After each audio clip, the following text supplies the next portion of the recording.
যে না, স্কেলিং করার আগেই তো আমি ভালো ছিলাম, আমার দাঁতগুলো সুস্থ ছিল। প্রতিদিন আমাদের খাদ্য তালিকায় যে খাবারগুলো থাকা উচিত সেগুলো অভাবে ডায়াবেটিসের জন্য আমাদের দাঁতের মাড়িগুলো দুর্বল হয়ে যেতে পারে। সাধারণত যদি কোনো প্লাক ক্যালকুলাস ফর্মেশন না হয় সেক্ষেত্রে আমাদের প্রয়োজনীয়তা নেই। বাচ্চাদের ক্ষেত্রে 6 মাস বয়স থেকে দাঁত ওঠা শুরু হয় এবং অনেকেই আমরা এটা জানি কিন্তু মানি না, ওরকম টাইপেরই হয়ে যায়। সপ্তাহে একবার হলেও একটু টাংটা ক্লিন করতে হবে।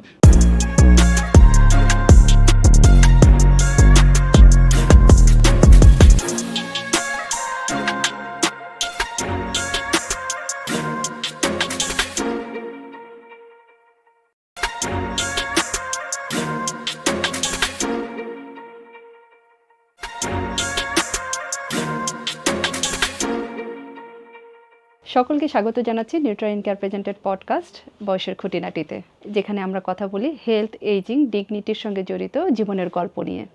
আজ আমরা কথা বলবো খুব গুরুত্বপূর্ণ একটি বিষয়, যেটি সব বয়সের সব মানুষের জন্য অত্যন্ত গুরুত্বপূর্ণ একটি অর্গান। তা হলো দাঁত, যার সুস্থতা আমাদেরকে সুস্থ রাখে, ব্যক্তিত্বে যোগ করে আলাদা মাত্রা, আর হাসিকে করে তোলে আকর্ষণীয়। দাঁত শুধু চিবিয়ে খাওয়ার জন্যই না, এটা আমাদের ব্যক্তিত্বকে ফুটিয়ে তোলার জন্য একটি অনন্য প্রতীক। প্রায় 50% প্রবীণ প্রতিনিয়ত দাঁতের সমস্যায় ভুগছেন, যার কারণে তারা দুর্বল হয়ে যাচ্ছেন, শারীরিক বিভিন্ন সমস্যা তাদের মধ্যে তৈরি হয়ে যাচ্ছে। দাঁতের সমস্যা কেন হয়, এর করণীয় কী, এবং ওরাল হেলথ বা হাইজিনটাকে আমরা কিভাবে মেনটেন করতে পারি ঘরোয়াভাবে, এই সব কিছুর সলিউশন নিয়ে আজকে আমাদের মধ্যে উপস্থিত আছেন আমাদের আজকের অতিথি ডক্টর নাজনীন সুলতানা। ধন্যবাদ ডক্টর নাজনীন সুলতানা আজকে আমাদের সাথে উপস্থিত থাকার জন্য। বয়স বাড়ার সাথে সাথে আসলে দাঁতের কোন কোন সমস্যাগুলো হয়ে থাকে এবং এই ক্ষেত্রে আসলে প্রবীণদের ঝুঁকিগুলো কীরকম থাকে? ধন্যবাদ নিউট্রিয়েন্ট কেয়ার টিমকে আমাকে আজকের প্রোগ্রামে আমন্ত্রণ জানানোর জন্য। এটা আসলে খুবই গুরুত্বপূর্ণ একটি বিষয়।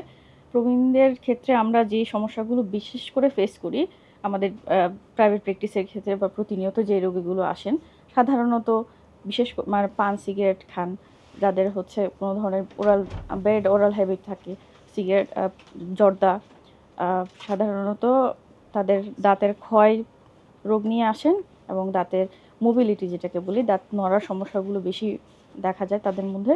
মিসিং টুথও থাকে অনেক সময়। দাঁতের যে কোমরবিডিটিসগুলোর যেমন ডায়াবেটিস বা অন্য ধরনের যে কোনো সমস্যার জন্য বিশেষ করে আমরা প্রায়োরিটি দিই ডায়াবেটিসটাকে, তখন দাঁতের যে মাড়িটা সেটা উইক হয়ে যায়। তো দাঁতের যে সাপোর্টিং স্ট্রাকচারগুলো নষ্ট হয়ে যাওয়ার জন্য দাঁতটা একসময় নড়তে শুরু করে এবং অকালেই দাঁতটা ঝরে যেতে পারে বা ফেলে দিতে হতে পারে। তো সেক্ষেত্রে আমরা প্রবীণদের ক্ষেত্রে ওই ঝুঁকিগুলোই বেশি দেখি, যে দাঁত নড়ছে বা দাঁত পড়ে যাওয়ার সমস্যা, মিসিং টুথ। তো সেক্ষেত্রে আমাদের আবার আর্টিফিশিয়াল রিপ্লেসমেন্ট, দাঁত দিয়ে রিপ্লেসমেন্ট করতে হয়, সেটা পার্শিয়াল ডেঞ্চার হোক অথবা কমপ্লিট ডেঞ্চার হোক। এই ঝুঁকিগুলো বেশি দেখি। অথবা অনেকের সময় আমরা দেখি যে ওরাল ক্যান্সার, যেটা এটা ওয়ার্ল্ড ওয়াইড এখন মোস্ট কমন একটা জিনিস, এইটা খুবই লক্ষ্য করা যায়। আমাদের ঢাকা ডেন্টালে এই ধরনের রোগী খুবই আসেন এবং এই ধরনের বেশি ঝুঁকিপূর্ণ হলে তখন অপারেশন প্রসিডিওরে যেতে হয়। অর্থাৎ ওরাল ক্যান্সার যেটা আপনি বলছেন, এটা কি মোস্টলি প্রবীণদের ক্ষেত্রে অনেক বেশি হয় নাকি প্রবীণদের ক্ষেত্রে যে কোনো বয়সে হতে পারে? যে কোনো বয়সে হতে পারে, বাট কিছু কিছু রিস্ক ফ্যাক্টর আছে, যেমন যারা অ্যালকোহল কনজিউম করে অথবা সিগারেট খান, তামাক, পান, জর্দা, সুপারি খান, তাদের ক্ষেত্রে এই প্রবণতাটা বেশি দেখা যায়। ডক্টর নাজনীন সুলতানা, খুব কমন যে বিষয়টা আমরা আসলে পেয়ে থাকি যে প্রবীণদের মধ্যে দাঁতের মাড়ি ব্যথা অথবা দাঁতের যে বিভিন্ন ধরনের রোগগুলো দেখা যায়, এটার মেজর কারণ কি হতে পারে বা কমন কোন কারণগুলোর কারণে এগুলো এত বেশি দেখা যায়? এটা খুবই কমন আসলে প্রবীণদের মধ্যে দেখা যায়। তাদের একটু ওরাল হাইজিনটা প্রপার ওয়েতে মেনটেন করা হয় না। আদার্স কজ হচ্ছে বিভিন্ন ধরনের বেড হ্যাবিট থাকে, যেমন পান সিগারেট খাওয়া, সেটার জন্য হতে পারে। আর দীর্ঘদিন ধরে অনেকেই স্কেলিংটা সম্পর্কে আসলে অনেকে অ্যানোয়ার থাকে, কারণ হচ্ছে স্কেলিং করলে তাদের মনের মধ্যে একটা ভীতি কাজ করে যে প্লাক ক্যালকুলাসগুলো সরালে হয়তো দাঁতের মাড়িগুলো উইক হয়ে যায়, আগেই তো ভালো ছিলাম। বেশি খুব কমন একটা কমপ্লেইন আমাদের কাছে আসে যে না, স্কেলিং করার আগেই তো আমি ভালো ছিলাম, আমার দাঁতগুলো সুস্থ ছিল, সাপোর্টটা ভালো ছিল, কেন স্কেলিং করার পরে আমার দাঁতগুলো এখন উইক হয়ে গেছে, খালি খালি লাগছে। এরকম একটা সাধারণ প্রবলেম আমরা প্রায়ই ফেস করি। তো এটার মেইন কারণ হচ্ছে ওরাল হাইজিন মেনটেন করা হয় না, ঠিকমতো প্রপার ব্রাশিং করা হয় না, আর ডায়েটেরও একটা ব্যাপার আছে।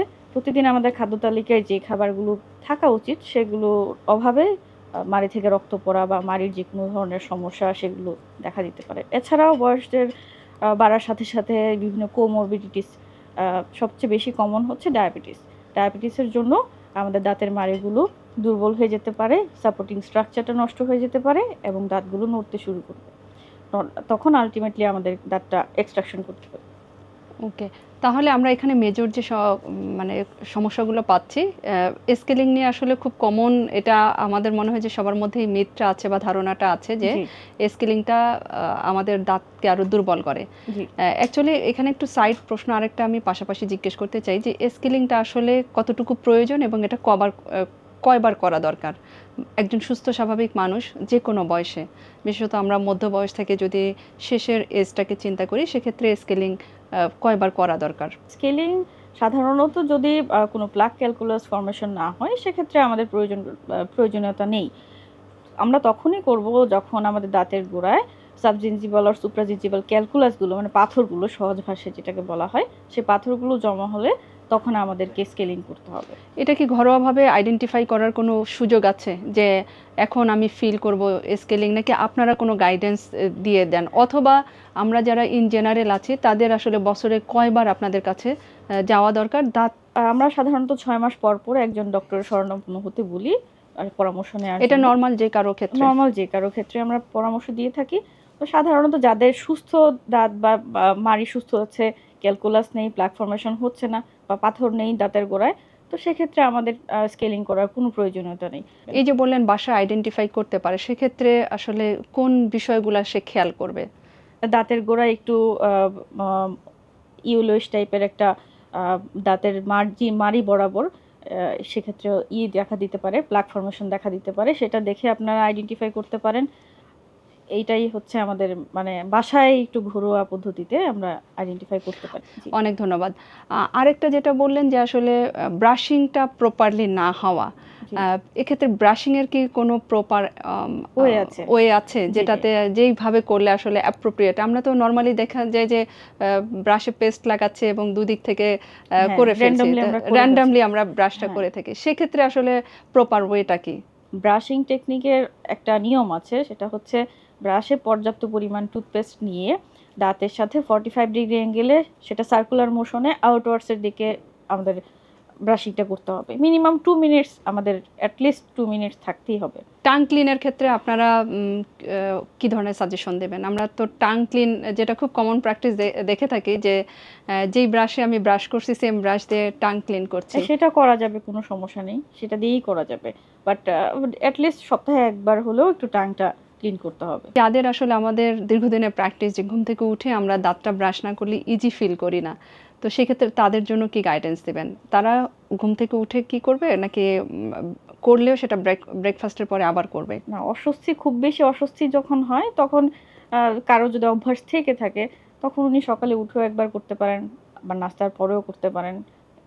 কমপক্ষে ২ বার, বাট বেশি করলেও কোনো সমস্যা নেই। প্রতিবেলা খাওয়ার পরপরই আমাদের ডেন্টাল ফ্লস ইউজ করতে হবে। ফ্লসিং করে দাঁতের যে ইন্টারডেন্টাল যেই স্পেসে ময়লাগুলো জমে থাকে, খাদ্য কণাগুলো জমে থাকে, সেগুলো ক্লিন করতে হবে। ক্লিন করে ফেললে ব্রাশিং তখন লেট নাইট করে ঘুমালেও কোনো প্রবলেম নেই। ফ্লসিংটার ক্ষেত্রে আপনার কোনো গাইডেন্স বা সাজেশন দেবেন? এটা আসলে কিভাবে করা দরকার বা কোন মেথডটা অ্যাপ্লাই করা জি, জি। দরকার? আমরা প্রচলিত অনুযায়ী যে টুথপিক ইউজ করি, প্রচলিত আমাদের যে অভ্যাস অনুযায়ী, কিন্তু আসলে সেটা উচিত না। বিভিন্ন ফার্মেসিতে ডেন্টাল ফ্লস পাওয়া যায়, সাদা কালারের একটা রিবন। সেইটা দিয়ে আমরা যখনই প্রতিবেলায় খাওয়ার পরপরই দাঁতের মাঝে কিছু আটকে থাকলে সেটা আমরা পরিষ্কার করতে পারি ডেন্টাল ফ্লস ইউজ করে। এবং অবশ্যই সেটা ফ্লস দিয়েই করতে হবে, টুথপিক না। যেটা আসলে আমরা খুব কমন পেয়ে থাকি যে বাইরে একটা খাবার খেলাম এবং সাথে বিশেষত রেস্টুরেন্টে যখন আমরা যাই, টুথপিকটা কিন্তু ইনবিল্ট আমাদের সাথেই চলে জি। আসে এবং এটা হয়তো উদ্বুদ্ধ করে যে টুথপিকটা আমরা ইউজ করে ফেলি। জি। তো আমাদের এই প্রোগ্রামের মাধ্যমে আসলে জানাতে চাই যারা আসলে আমরা টুথপিকের অভ্যস্ততার মধ্যে আছি, এটা আমাদের দাঁতের জন্য একটা ক্ষতিকর দিক, আমরা এটাকে অ্যাভয়েড করার চেষ্টা করব। অনেক ধন্যবাদ। পরবর্তী প্রশ্ন যেটা জানতে চাই যে দাঁতের সমস্যার জন্য আসলে ফুড কিভাবে ইম্প্যাক্ট করে, এবং এটা প্রবীণদের ক্ষেত্রে অথবা মধ্যবয়স অথবা শিশুদের ক্ষেত্রে তিনটাকে স্পেসিফিক করে যদি বলেন যে কোন বয়সে কোন বিষয়গুলো কিভাবে ইম্প্যাক্ট তৈরি করছে এবং ফুডের সাথে রিলেশনটা কি? আচ্ছা, সাধারণত যে খাবারগুলো আমাদের দাঁত ও মাড়ির সুস্থতা বজায় রাখার জন্য জরুরি, সেই খাবারগুলো আসলে একটা বাচ্চা থেকে শুরু করে সব বয়সের মানুষদেরই গ্রহণ করা উচিত। বিশেষ করে একটা বাচ্চা তার যখন নতুন করে দাঁত ওঠা শুরু করে, তখন তার ক্ষেত্রে বিভিন্ন ফল, সবার ক্ষেত্রেই ভিটামিন সি সমৃদ্ধ ফলগুলো খাবারের তালিকায় প্রতিদিন রাখা উচিত। যেমন টক জাতীয় ফল, যেটা সিজনাল ফ্রুট যাই পাওয়া যায় সেটা রাখা উচিত। আর ভিটামিন ডি সমৃদ্ধ খাবার, ক্যালসিয়াম সমৃদ্ধ খাবার, সেগুলো খুব ভালো করে প্রতিদিন খাদ্য তালিকায় রাখা উচিত, যেমন ডিম, দুধ। অনেক ধন্যবাদ। পাশাপাশি আরেকটা জিনিস খুব ছোট্ট করে জানতে চাই, আসলে অনেকেরই আমাদের থাকে যে আমরা একটু কেক, চকলেট, মিষ্টি জি। এই টাইপের খাবার খেতে পছন্দ করি, বা এটা যে কাউরে আসলে ক্রেভিং হতে পারে। সেক্ষেত্রে এটা আমাদের দাঁতের ক্ষেত্রে বা ওরাল হেলথের ক্ষেত্রে কি ধরনের ইফেক্ট ফেলতে পারে? অবশ্যই, বিশেষ করে চিনি জাতীয় যে খাবারগুলো, চকলেট বা স্টিকি ফুড যেগুলো আমাদের দাঁতে আটকে থাকে সহজে, সেগুলো যদি আমরা খাই, সেই দাঁতে ওখানে মাইক্রো অর্গানিজম গ্রো করতে পারে, ব্যাকটেরিয়া গ্রো করে। সেখান থেকে আমাদের পরবর্তীতে ক্যারিস ফর্মেশন হয়। ক্যারিস থেকে পরবর্তীতে আমাদের দাঁতের নার্ভ পর্যন্ত চলে গেলে দাঁত ব্যথা শুরু হয়ে যেতে পারে। পরবর্তীতে আমাদের অনেক লম্বা একটা প্রসিডিওরে যেতে হয় দাঁতের চিকিৎসার ক্ষেত্রে। তো সেই জন্য প্রাইমারি লেভেলে আমরা যেটা করতে পারি, অবশ্যই চিপস চকলেট বাচ্চাদেরও খুব পছন্দ, সবারই খুব পছন্দ। খাওয়ার পরপরই আমরা দাঁতটা পরিষ্কার করে ফেলবো। বিশেষ করে প্রবীণদের ক্ষেত্রে ডায়াবেটিসের প্রবণতা অনেক বেশি। তো সাধারণত চিনি জাতীয় খাবারগুলো এভয়েড করাই উচিত। আরেকটা বিষয় আপনার প্রশ্নের সাথে আসলে জানতে ইচ্ছে করলো যে যারা ডায়াবেটিস আছেন তাদের ঝুঁকিটা কেমন ওরাল হেলথটাকে ফিট রাখার জন্য, বা এটা ওরাল হেলথটা ডিস্ট্রয় হওয়ার জন্য তাদের ঝুঁকিটা কীরকম বা রিস্কটা কীরকম? ডায়াবেটিস হওয়ার পর দাঁতের যে মাড়িগুলো, সে মাড়ির কোলাজেন সিনথেসিস কমে যেতে শুরু করে এবং দাঁতের যে সাপোর্টিং স্ট্রাকচারগুলো নষ্ট হয়ে যায় এবং দাঁতটা নড়তে শুরু করে, ইনফেকশন হয় এবং পরবর্তীতে দাঁতটা ফেলেও দিতে হতে পারে। তো সেই জন্য আমার পরামর্শ থাকবে, যারা ডায়াবেটিস রোগী আছেন, ডায়াবেটিসটা যেন কন্ট্রোলে থাকে। বাংলাদেশে আসলে এই মুহূর্তে 1,46,00,000 এরকম অ্যারাউন্ড একটা ডায়াবেটিক পেশেন্ট আছেন। তো তাদের জন্য ডেফিনেটলি আসলে নিউট্রিয়েন্ট কেয়ার এই মেসেজটা দিতে চাই যে যারা ডায়াবেটিক পেশেন্ট আছেন তারা ডেফিনেটলি 6 মাস ইন্টারভ্যালে একটা ওরাল চেক আপের জন্য একজন ডেন্টিস্টের কাছে যাবেন। জি জি। এই ডিমেনশিয়া পেশেন্টদের ক্ষেত্রে খুব কমন যেটা হয় যে তারা অনেক কিছু ভুলে যায়, জি। যে আমি ব্রাশ করছি কিনা, খেয়েছি কিনা, এই জায়গাগুলো ভুলে যায়। তো তাদের ক্ষেত্রে আপনার আসলে গাইডেন্স কি বা সাজেশন কি, অথবা তাদের যারা কেয়ার গিভার আছেন, ফ্যামিলি অথবা প্রফেশনাল কেয়ার গিভার আছেন, তারা কিভাবে তাদের ওরাল হাইজিনটা মেনটেন করতে পারেন বা ওরাল হেলথটাকে সুস্থ রাখতে পারেন? তাদের জন্য আমার পরামর্শ থাকবে, প্রতিবার খাওয়ার পর একটু মুখটা ভালো করে কুলকুচি করিয়ে দিবেন অথবা ব্রাশিং করিয়ে দিবেন। মানে তাদের যেন খাবার কোথাও জমে না থাকে দাঁতের ফাঁকে, সেটা একটু এনশিওর করবেন। আর যদি কোনো লক্ষণ দেখা যায়, যেমন দাঁতে কালো কালো দাগ দেখা যাওয়া অথবা মুখে কোনো ধরনের ঘা হওয়া বা মাড়ি ফুলে যাওয়া, রক্ত পড়া, সেই ধরনের কোনো সমস্যা থাকলে অবশ্যই আপনার নিকটস্থ কোনো ডেন্টাল সার্জনের পরামর্শ নেবেন। অনেক ধন্যবাদ। আরেকটা খুব কমন প্রবলেম হয়ে থাকে যে মুখে হয়তো দুর্গন্ধ হয়ে যাচ্ছে। এটা অনেকেই সমস্যায় ভোগেন এবং এটা আসলে আলটিমেটলি আমাদের আসলে কমিউনিকেশন বা সামাজিক বিচ্ছিন্নতার একটা শুরুও হতে পারে, যে আমরা কথা বলতে হয়তো বিব্রত বোধ করছি। তো এই ইস্যুটাকে আসলে কিভাবে ঘরোয়াভাবে মেনটেন করবে? আচ্ছা, বেড ব্রেথ এটা খুবই কমন একটা সমস্যা। তো সেক্ষেত্রে প্রতিবার খাওয়ার পরপর কুলকুচিটা করতে পারে অথবা মুখে একটু লবঙ্গ যদি করা যায়। লবঙ্গটা আমাদের দাঁতের যেকোনো ধরনের সমস্যার জন্য খুবই উপকারী। আমরা সাধারণত কোনো ধরনের মাউথ ওয়াশ ব্যবহারের সাজেশন দেই না, কারণ কোনো কেমিক্যালই আসলে লং টার্ম ইউজ করা উচিত না। 7 দিনের বেশি কোনো মাউথ ওয়াশই ব্যবহার করা উচিত না। তো যাদের খুব বেশি মনে হচ্ছে প্রবলেম, তো 7 দিনের জন্য বা 1 সপ্তাহের জন্য একটা মাউথ ওয়াশ ইউজ করতে পারে, যেগুলো মিন্ট ফ্লেভারের। ন্যাচারাল মেকানিজম যেটা বললেন সেটা হচ্ছে কুলকুচি, এরকম কি আছে যে আমি এটা ওয়ার্ম ওয়াটারে হতে হবে অথবা হট? লিকুয়ার ওয়াটার সাথে 1 চিমটি লবণ, মানে কুসুম লবণ গরম পানি দিয়ে কুলকুচি করতে পারে প্রতিবার খাওয়ার পর করে। সেটা খুব ভালো একটা পজিটিভ আমরা রেজাল্ট পাই এই অভ্যাসটার ক্ষেত্রে। যারা ডেঞ্চার ইউজ করছেন তাদের জন্য আসলে এটাকে মেনটেন করার জন্য কি ধরনের সাজেশন দেবেন? ডেঞ্চার ওয়ারদের ক্ষেত্রে আমার পরামর্শ থাকবে, আপনাদের যদি মানে আনকমফোর্ট ফিল করেন বা ডিসকমফোর্ট ফিল করেন কোনো কখনো ডেঞ্চার ওয়্যার করতে যেয়ে, তখন সেটা একটা সার্টেইন টাইম, দিনের একটা নির্দিষ্ট সময় সেটা খুলে রাখতে পারেন। খুলে অবশ্যই এটা সরাসরি বাতাসে রাখা যাবে না, একটা গ্লাসে পানি নিয়ে সেক্ষেত্রে পানিতে এটা ডুবিয়ে রাখতে হবে। নর্মাল পানিতে? জি, নর্মাল পানিতে। আর পরিষ্কারের ক্ষেত্রে কোনো টুথপেস্ট ইউজ করা যাবে না, ডিটারজেন্ট দিয়ে সেটা পরিষ্কার করতে হবে। প্রতিবার খাওয়ার পরপরই কেউ চাইলে পরিষ্কার করতে পারে। আর কারো যদি মাড়িতে ইনফেকশন দেখা যায় দীর্ঘদিন ধরে ডেঞ্চার ওয়্যার করতে গেলে, তো সেক্ষেত্রে আমাদের মাড়িটাতে দাঁতের ডাক্তারের পরামর্শ নিয়ে মাড়িতে বিভিন্ন জেল পাওয়া যায় বা অয়েনমেন্ট পাওয়া যায়, সেগুলো ইউজ করতে হবে। বা যাদের হচ্ছে মাড়িতে ডেঞ্চারটা ঠিকমতো হয় না, ইল ফিটিং ডেঞ্চার যেটাকে বলি, সেটাও কারেকশন করে নিতে পারে। এই ইল ফিটিংটা কি এটা কজ অফ মানে ডক্টর হতে পারে, নাকি যিনি ডেঞ্জারটা ইউজ করছেন তার কারণে হতে পারে? দীর্ঘদিন ধরে ইউজ করলে কিছুটা মডিফিকেশন হয় আমাদের মাড়িতে, তো সেক্ষেত্রেও ইল ফিটিং হয়ে যেতে পারে। তো সেক্ষেত্রে আপনি এটা আবার নতুন আমার যে কারেন্ট বা বর্তমান যেই স্ট্যাটাস বা স্ট্রাকচার, সেই স্ট্রাকচার অনুযায়ী আমাকে আবার মেজারমেন্ট নিয়ে আবার নতুন করে ডেঞ্চারটা রিপেয়ার করিয়ে নিতে হবে। আচ্ছা, যাদের দাঁতটা একটু ইয়েলিশ, যে হোয়াইট না, আমরা তো সবাই চাই যে একটু উজ্জ্বল ঝকঝকে সাদা দাঁত সবার থাকবে, তাদের জন্য গাইডেন্স কি দেবেন? তাদের জন্য আমাদের টুথ হোয়াইটেনিং প্রসিডিওর আছে, সেটা একটু কস্টলি প্লাস একটু টাইম কনজিউমিং। তো কেউ যদি চায় সেক্ষেত্রে আমরা বলি টুথ হোয়াইটেনিং প্রসিডিওরে যাওয়ার জন্য। কিন্তু সাধারণত আমরা আমাদের যারা এশিয়ান রিজিয়নে আছি, আমাদের দাঁত ন্যাচারালি একটু ইউলিশ। অনেক পেশেন্ট এরকম আমাদের কাছে এসেছে যাদের কমপ্লেইন আমাদের দাঁত হলুদ হয়ে যাচ্ছে, কিন্তু আসলে ওটা ন্যাচারালি আমাদের দাঁত কিছুটা হলুদ থাকে। এটা কি ভৌগোলিক অবস্থানের কারণে? ভৌগোলিক অবস্থানের কারণে, এশিয়ান রিজিয়নে যারা আমরা থাকি তাদের, অর্থাৎ যাদের একটু ইয়েলিশ আছে তারা আসলে মানে অরিড হওয়ার কিছু নাই, এটা আমাদের ভৌগোলিক কারণেই হয়ে যাচ্ছে। কিন্তু যারা আসলে ঘরোয়াভাবে এটাকে মেনটেন করতে চাচ্ছে, তাদের জন্য সাজেশন কি দেবেন? বা এটা আসলে কতটুকু করা যায়? করা যায়, কিন্তু সেটা সাধারণত আমরা খুব বেশি যাদের ভিজিবল কোনো ডিসকালারেশন না হয় সেক্ষেত্রে আমরা করতে বলি না। আর যাদের হচ্ছে হালকা ইয়েলোইশ আছে বা একটু আনকমফোর্ট ফিল হয়, তাদের ক্ষেত্রে আমরা বলি যে এটা হচ্ছে স্বাভাবিক, খুবই স্বাভাবিক। কেন? কারণ আমরা এশিয়ান সাবকন্টিনেন্টাল যারা, তারা মশলা জাতীয় খাবার বেশি খাই। তো মশলা জাতীয় খাবার দীর্ঘদিন ধরে খাওয়ার পরে দাঁতটা এমনিতেই একটু হলদেটে ভাব দেখা যায়। তো সেটা আমরা সাধারণত যেই নর্মাল ব্রাশিংয়ের কথা বললাম, সেটা যদি মেনটেন করা হয় আর ফ্লসিং করা হয়, এতেই দাঁত সুস্থ থাকে। আমাদের আর নতুন করে মানে হোয়াইটেনিং এর জন্য কোনো আসলে প্রসিডিউর ফলো করার প্রয়োজন হয় না। অনেক ধন্যবাদ। আরেকটা ইস্যু জানতে চাই যে দাঁতের এই যে যখন নিচ গোড়াটা ব্ল্যাক হয়ে যাচ্ছে অথবা পাথর জমে, এই প্রবলেমগুলো আমরা কিভাবে ঘরোয়াভাবে আইডেন্টিফাই করতে পারি এবং মেনটেনটাও কিভাবে করতে পারি?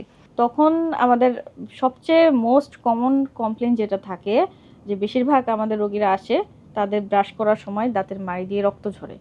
এই মেইন ক্যালকুলাস জমলে তখন আমাদের মাড়িটাতে সেটা চাপ দিতে শুরু করে, তখন ব্লাড ভেসেলগুলো থেকে ব্রাশিং করার সময় রক্ত আসে।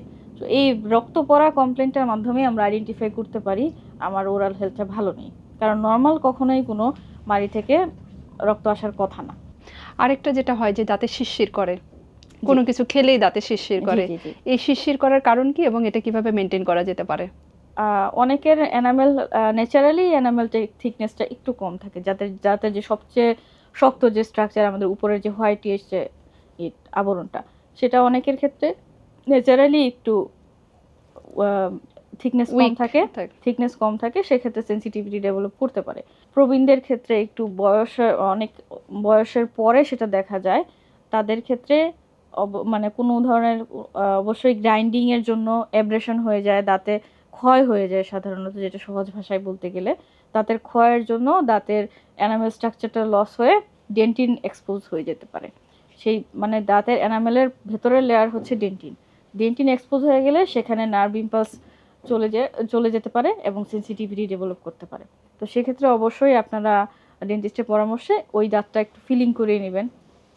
ফিলিং করালে তখন ওখানে একটা আলাদা প্রলেপ পড়ে এবং যে ঠান্ডা গরমের যে অনুভূতিটা সেটা আর তখন পাস হতে পারে না এবং শিরশির অনুভূতি থেকে অনেকখানি মুক্তি পাবে, রিলিফ পাবে। জি জি।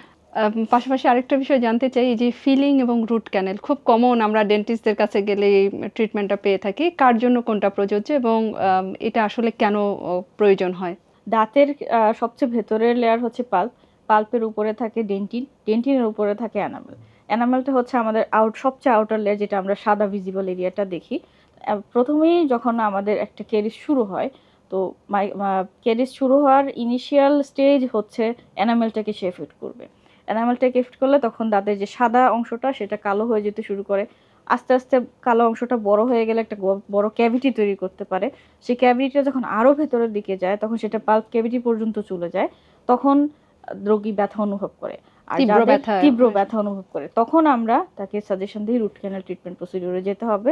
আর যাদের ক্ষেত্রে অনেক সময় সেকেন্ডারি ক্যারিস ফর্মেশন হয়, মানে আবার যদি কোনো রেসিডিউ থেকে যায়, প্রথমবার ফিলিং করার সময়টা, প্রথমবার যখন কেরিস শুরু হয়েছে তখন যদি তার মধ্যে কোনো রেসিডিউ থেকে যায়, মাইক্রো অর্গানিজম থেকে যায়, তখন সেখানে আবার কিছুদিন পরে 2 বছর, 4 বছর, 5 বছর পরে আবার নতুন করে সেকেন্ডারি কেরিস ফর্মেশন হতে পারে।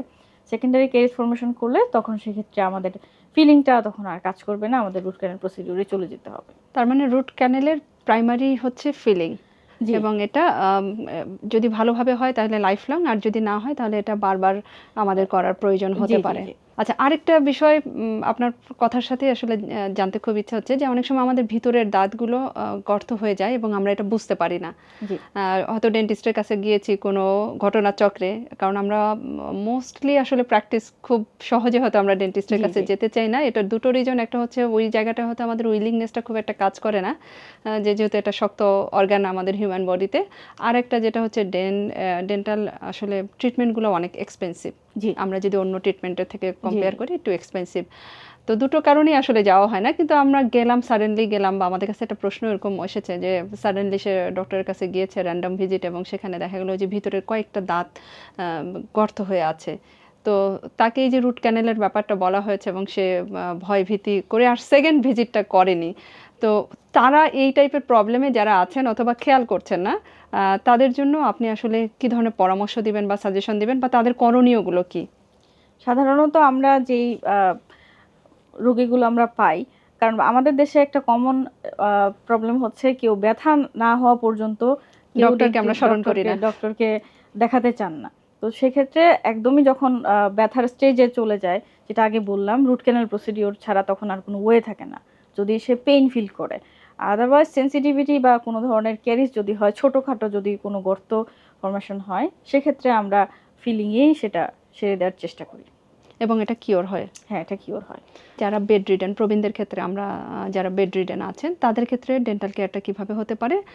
যারা কেয়ার দিচ্ছেন, এটা হতে পারে প্রফেশনাল অথবা ফ্যামিলির কেউই কেয়ার দিচ্ছেন, ডেন্টাল কেয়ারটা কীরকম হওয়া উচিত? কারণ তাদের রিস্কটা তো অনেক বেশি, তখন ডেন্টাল ইস্যুগুলোকে ক্রিয়েট হওয়ার ঝুঁকি অনেক বেশি বেড়ে যায়।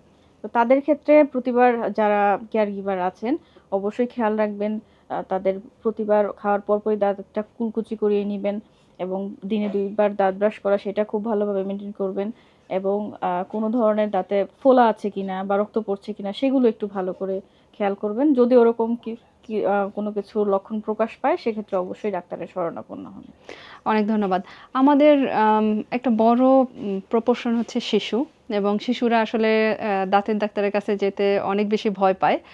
সেক্ষেত্রে শিশুদের ক্ষেত্রে আপনি কি সাজেশন দিবেন প্যারেন্টসদেরকে, যে তারা ওরাল হেলথটাকে কিভাবে মেনটেন করবে তার দাঁতটাকে সুস্থভাবে থাকার জন্য? সাধারণত আমাদের যে হিউম্যান বডির 2 সেট দাঁত হয়, দুধ দাঁতটা একটা সার্টিন সময় পরে পড়ে যায়, সেটা রিপ্লেস করে আমাদের পার্মানেন্ট দাঁত।